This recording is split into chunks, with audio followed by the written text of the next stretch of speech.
Hello students, welcome once again in Sundar sir classes. तो students, चलिए हमारी सीरीज को कंटिन्यू करते हैं। पिछले वीडियो में मैंने आपको बताया था कि चेंज ऑफ जो हमारी नरेशन थी, चेंज ऑफ नरेशन डायरेक्ट और इनडायरेक्ट स्पीच के बारे में कि क्या होती है और कुछ जनरल रूल्स के बारे में। तो उसी सीरीज को आगे बढ़ाते हैं आज हम, और आज देखते हैं कि आज की इस वीडियो में क्या है। तो आज की इस वीडियो में बता दूं मैं, आज हम कुछ देखेंगे कि चेंज इन प्रोनाउन। पिछले वीडियो में मैंने आपको बताया था कि चेंज ऑफ प्रोनाउन के लिए SON का फार्मूला हमने यूज करना था। तो उसके तहत मैं आज आपको बता रहा हूं एक टेबल बना के कि इस टेबल के जरिए आप चेंज ऑफ प्रोनाउन जो होते हैं, जिसमें कंफ्यूजन सबसे ज्यादा होता है, वो आप कैसे दूर कर सकते हैं। तो चलिए स्टूडेंट्स, समय अपना वेस्ट नहीं करते, स्टार्ट्स आवर वीडियो।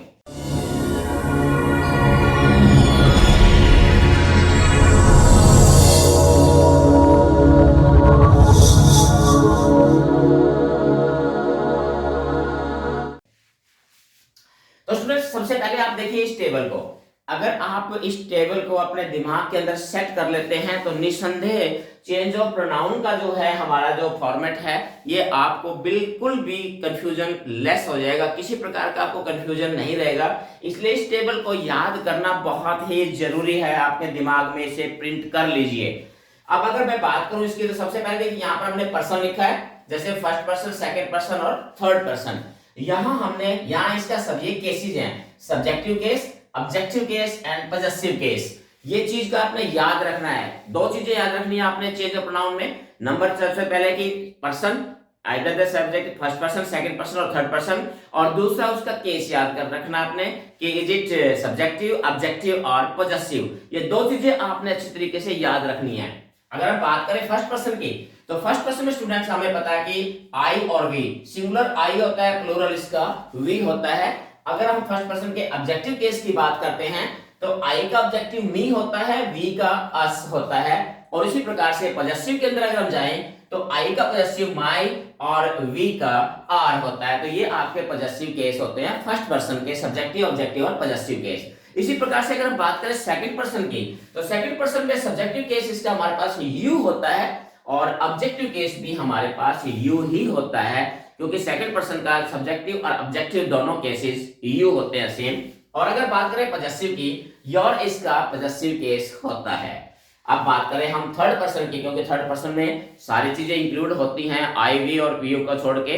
तो इसके अंदर अगर हम बात करें ही, शी और इट, ये सिंगुलर में, ये तीनों हमारे पास सिंगुलर हैं, और दे इसका प्लूरल रूप है सब्जेक्टिव केस थर्ड पर्सन का। अगर बात करें इसके ऑब्जेक्टिव की, तो ही का हिम हो जाएगा, शी का हर, और दे का देम और इट का इट रह जाएगा। ये इसके ऑब्जेक्टिव केस है। ध्यान लगा लेना स्टूडेंट्स, इसको अपने दिमाग में प्रिंट कर लेना इस चीज को।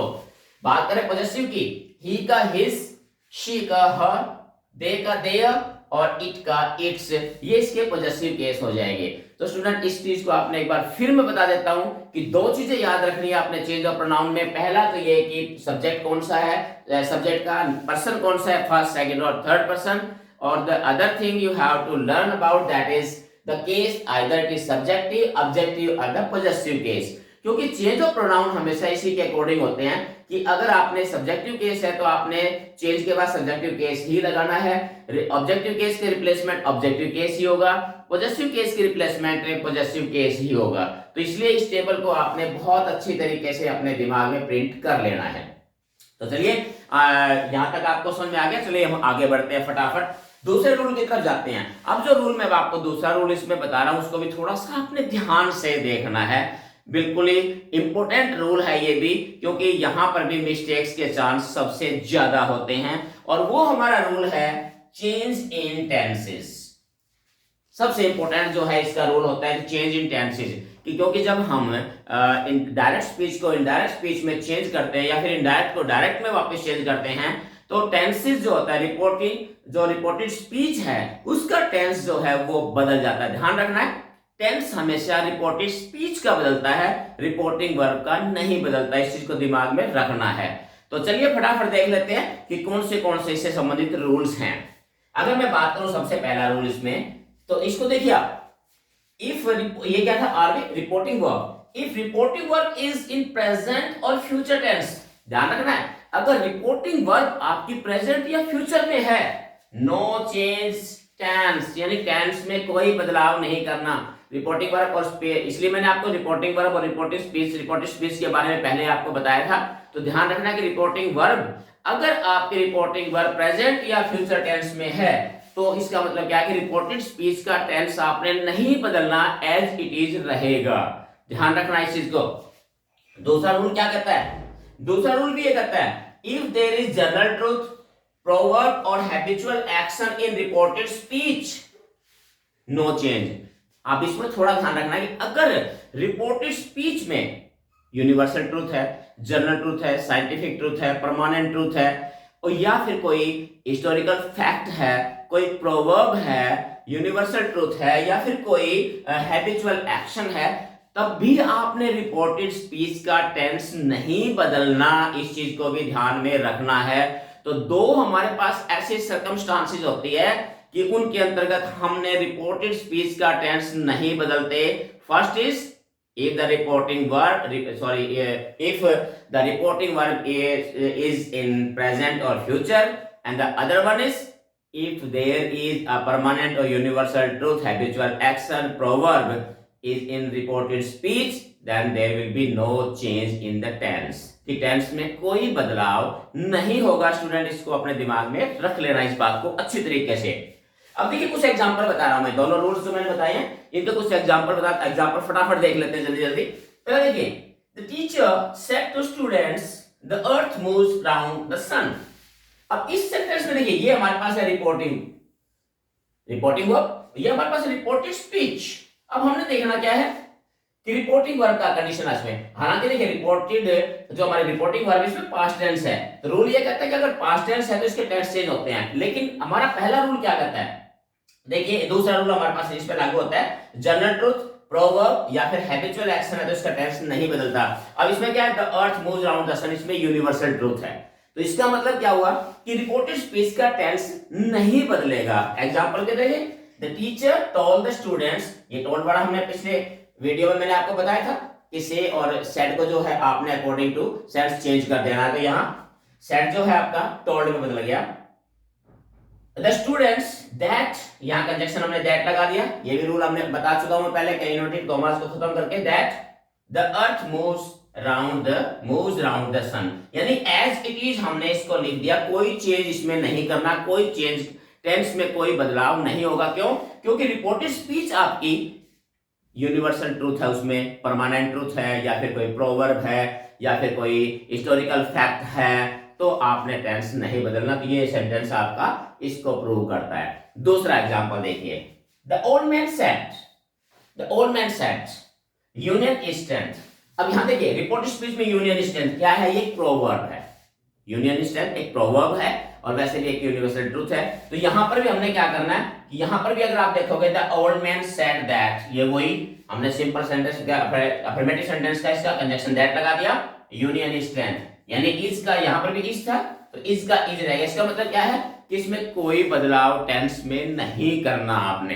तो ये कुछ दो हमारे पास ऐसे रूल थे जहां आपने क्या करना था कि रिपोर्टिंग जो आप डायरेक्ट से इनडायरेक्ट स्पीच बनाते हो तो आपने रिपोर्टेड स्पीच का टेंस कब नहीं बदलना, ये दो रूल आपने ध्यान में रखने हैं। अभी मैं आपको बता रहा हूं कि जब चेंज अगर आपने करना है तो चेंज ऑफ टेंसेस में कि कौन सा टेंस किस में चेंज होगा, तो वो भी मैं आपको टेबल अभी बता रहा हूं, ध्यान से देखिए। तो चलिए स्टूडेंट्स फटाफट से हम देख लेते हैं अब कि चेंज ऑफ टेंसेस में, जैसे कि हमने पहले तो सिर्फ ये पढ़ा था कि कौन से टेंस चेंज किन परिस्थितियों में नहीं होते, लेकिन अब जब टेंस चेंज करना है तो कौन सा टेंस किस में चेंज होगा, फटाफट एक टेबल के जरिए आप इसको समझ लीजिए। फटाफट जल्दी जल्दी देखिए। अगर हम ये बात हमारे पास है डायरेक्ट स्पीच यहाँ पर है, जब आप इसको इनडायरेक्ट स्पीच में कन्वर्ट करते हैं तो कौन सा टेंस किस में चला जाता है, देखिए फटाफट। सबसे पहले प्रेजेंट इंडेफिनिट, सिंपल प्रेजेंट किस में चला जाएगा, चेंज करके पास्ट इंडेफिनिट में चला जाएगा। इसी प्रकार से प्रेजेंट कॉन्टिन्यूअस चेंज हो जाएगा पास्ट कॉन्टिन्यूअस में, और present perfect change into past perfect, present perfect continuous change into past perfect continuous. कहने का मतलब कि सारे के सारे प्रेजेंट किस में चले जाएंगे, अपने से सामने वाले पास्ट में। अब अगर ऑलरेडी पास्ट टेंस हो तो वो किस में चेंज होंगे, उसको फटाफट देख लीजिए। अगर आपका पास्ट इंडेफिनिट दिया गया है तो पास्ट इंडेफिनिट चेंज किस में हो जाएगा, पास्ट इंडेफिनिट जो चेंज हो जाएगा आपका, sorry past indefinite past perfect के अंदर बदल जाएगा आपका। पास्ट इंडेफिनिट किस में चला जाएगा? पास्ट परफेक्ट में। और पास्ट कॉन्टिन्यूअस किस में चला जाएगा? पास्ट कॉन्टिन्यूअस आपका पास्ट परफेक्ट कॉन्टिन्यूअस के अंदर बदल जाएगा, ये ध्यान रखना है। अब बात आती है कि पास्ट परफेक्ट और पास्ट परफेक्ट कॉन्टिन्यूअस अगर ये है तो ये क्या करना है अपने, यहां देखिए रिमेन्स अनचेंज्ड। अगर पास्ट परफेक्ट है और पास्ट परफेक्ट कॉन्टिन्यूअस है तो इनका टेंस नहीं बदलेगा, ये एज इट इज ही रह जाएंगे, ये चेंज इसमें नहीं होगा। तो ये फटाफट हमने देखा कि चेंज हमने कौन सा टेंस किस में चेंज होता है। अब बात अगर फ्यूचर की ओर कर लें तो फ्यूचर के अंदर देखिए विल जो है वुड में कन्वर्ट हो जाएगा, शैल शुड में, मे माइट में और कैन कुड में कन्वर्ट हो जाएगा, यानी ये इसका पास्ट टेंस बन जाएगा। विल वुड में, शैल शुड में, कैन कुड में और मे माइट में। और अगर ऑलरेडी शुड वुड माइट अगर कुड है तो इसका मतलब क्या है कि ये अनचेंज रहेंगे, इनमें कोई बदलाव नहीं होगा, क्योंकि ऑलरेडी पास्ट इनका जो रूप है पास्ट टेंस ऑलरेडी, तो इनमें बदलाव नहीं होगा। तो ये क्विक सा जो है एक चेंज ऑफ टेंसेस का था। तो आपने इसके कुछ एग्जांपल देख लीजिए तो शायद आपको ये रूल और अच्छी तरीके से क्लियर हो जाएंगे। तो फटाफट देखिए, he said to his friend you go to school daily। तो यहां हमने देखिए अगर हम इसका इनडायरेक्ट स्पीच देखें तो क्या हो जाएगा, he told his friend that, ये हम पहले से सीख चुके कि हमने जैसे सेट को टोल्ड में बदल दिया। अब यहां पर मेन चीज हमने फोकस करना है टेंस पे। यहां पर देखिए रिपोर्टेड स्पीच में टेंस गो मींस प्रेजेंट, सिंपल प्रेजेंट है, तो simple present change into past indefinite. Past indefinite का मतलब है V2। तो यहां देखिए क्या है, किसमें बदल गया, यहाँ he went, यहां पर ये टेंस आपका कन्वर्ट हो गया, चेंज हो गया। ये चीज आपने इसमें ध्यान रखनी है। दूसरा एग्जांपल देखिए, Raju said to his father I went to city yesterday. अब देखिए यहां पर अगर आप देखें तो यहां पर ऑलरेडी वेंट का मतलब है पास्ट इंडेफिनिट है, तो जब इसको इनडायरेक्ट में लेके जाएंगे तो पास्ट इंडेफिनिट किसमें बदलेगा, पास्ट इंडेफिनिट जो है देखिए पास्ट इंडेफिनिट किसमें चला गया, पास्ट इंडेफिनिट आपका बदल गया पास्ट परफेक्ट में। तो यहां क्या हो जाएगा, Raju told his father that he had gone. तो हैड प्लस थर्ड फॉर्म, इसका मतलब क्या है कि पास्ट इंडेफिनिट आपका पास्ट परफेक्ट में चेंज हो गया। और देखिए एग्जांपल में जैसे Rosy said to his teacher I shall join this course. Shall future, तो ये शैल किससे बदल रहा है, शुड में। तो यहां देखिए रोजी told his teacher that she would. अब यहां पर आप ये एक चीज ये देखिए, अब कई बार कंफ्यूजन होता है, यहां तो ये शैल था तो यहां शुड होना चाहिए था, वुड कैसे हो गया।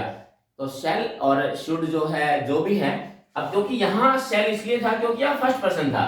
अभी हमने अभी इसी वीडियो में पहले बताया कि चेंज ऑफ प्रोनाउन के अंदर ये फर्स्ट पर्सन था, तो फर्स्ट पर्सन जो है हमारा जो है चेंज हो जाता है सब्जेक्ट के अनुसार। सब्जेक्ट इसमें रोजी थर्ड पर्सन था तो यहाँ पर ये ही शी आ गई। अगर शी हो गया तो शी के साथ आपने पता है विल आता है, तो विल का पास्ट टेंस क्या हो जाएगा, वुड हो जाएगा, इसलिए यहाँ पर वुड का यूज किया गया है। तो स्टूडेंट ये था आज का ये हमारा लेसन, और जिसमें मैंने अभी आपको बताए हैं कि कुछ जनरल जो रूल्स है, बेसिक रूल्स हैं हमारे चेंज ऑफ नरेशन के। अभी हमारी ये सीरीज खत्म नहीं, अभी तो स्टार्ट हुई है। नेक्स्ट वीडियो में मैं आपको बताऊंगा कि इसी सीरीज के अंतर्गत कुछ और इसके जनरल रूल्स वगैरह हैं, जैसे हमने अभी तक देखा चेंज ऑफ प्रोनाउन का, चेंज ऑफ टेंसेस का, तो इसी प्रकार से और भी कुछ ऐसे ऐसे हमारे पास जनरल से रूल्स हैं जिनको अगर आप फॉलो करते हो तो आपके लिए नरेशन जो है वो चुटकियों का काम हो जाएगा। तो लगातार आप मेरे साथ बने रहिए और ज्वाइन कीजिए नेक्स्ट वीडियो को। फिर मिलते हैं इसके नेक्स्ट पार्ट में, तब तक have a nice day, thank you.